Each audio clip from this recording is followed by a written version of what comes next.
আসসালামু আলাইকুম ওরহমতুল্লাহি ওবরাকাতু হামিদা ও মুসাল্লিয়া আম্মা বাদ। দর্শক শ্রোতা, আজকে আমরা আলোচনা করব আকিকার বিষয়ে, অর্থাৎ কোরবানির সাথে আকিকা সংযুক্ত করা যাবে কিনা। যেই পশু দিয়ে আপনি কোরবানি দিবেন, মহিষ, গরু বা উট, এই যে সাতটা আপনি এই তিনটি পশু দ্বারা কোরবানি করতে পারেন, তথা গরু, মহিষ, উট।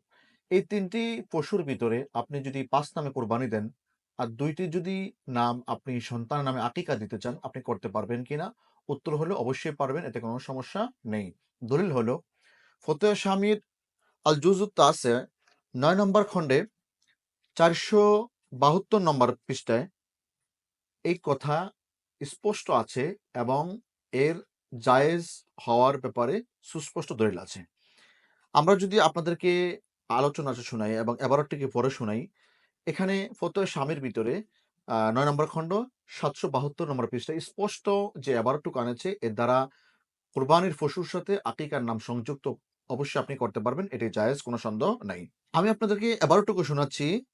ওয়াকাযা লাউ আরাদা বাযুহুম আল আকিকা আন ওয়ালাদিন ক্বাদ উলিদা লাহু মিন ক্বাবল লিআন্না যালিকা যিহতা তাকাররুব বিশুকরি আলা নি'মাতিল ওয়ালাদ। অর্থ হলো, যদি কেউ আকিকার ইচ্ছা করে, অর্থাৎ সন্তানের পক্ষ থেকে আকিকা দেওয়ার ইচ্ছা করে, যে সন্তান তার ইতিপূর্বে জন্মগ্রহণ করেছে, তাহলে অবশ্যই সে ওই কোরবানির পশুর সাথে সে আকিকার নিয়ত করতে পারবে, এতে কোনো সমস্যা নেই। কেন? লিআন্না যালিকা যিহতা তাকাররুব বিশুকরি আলা নি'মাতিল ওয়ালাদ। সন্তান আল্লাহ সুবহানাহু ওয়া তাআলা তাকে দিয়েছে, এই সন্তান একটি নিয়ামত। এই নিয়ামতের শুকরিয়া সে আদায় করছে আল্লাহর নৈকট্য অর্জন করার জন্য। আল্লাহর নৈকট্য হাসিল করেছে সে সন্তানের নেয়ামতের শুকর আদায় করার লক্ষ্যে সে আকিকা দিচ্ছে।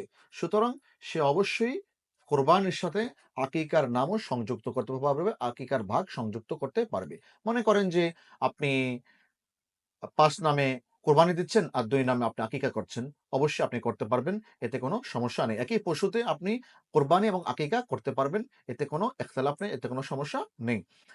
এছাড়াও ফতোয়া শামী ছাড়াও ফতোয়া কাজী খানের ৩ নম্বর খণ্ডে ২৪৭ নম্বর পৃষ্ঠায় এই কথাটা স্পষ্ট আছে যে আপনি কুরবানির পশুর সাথে আপনি আকিকা সংযুক্ত করতে পারবেন, আকিকা দিতে পারবেন।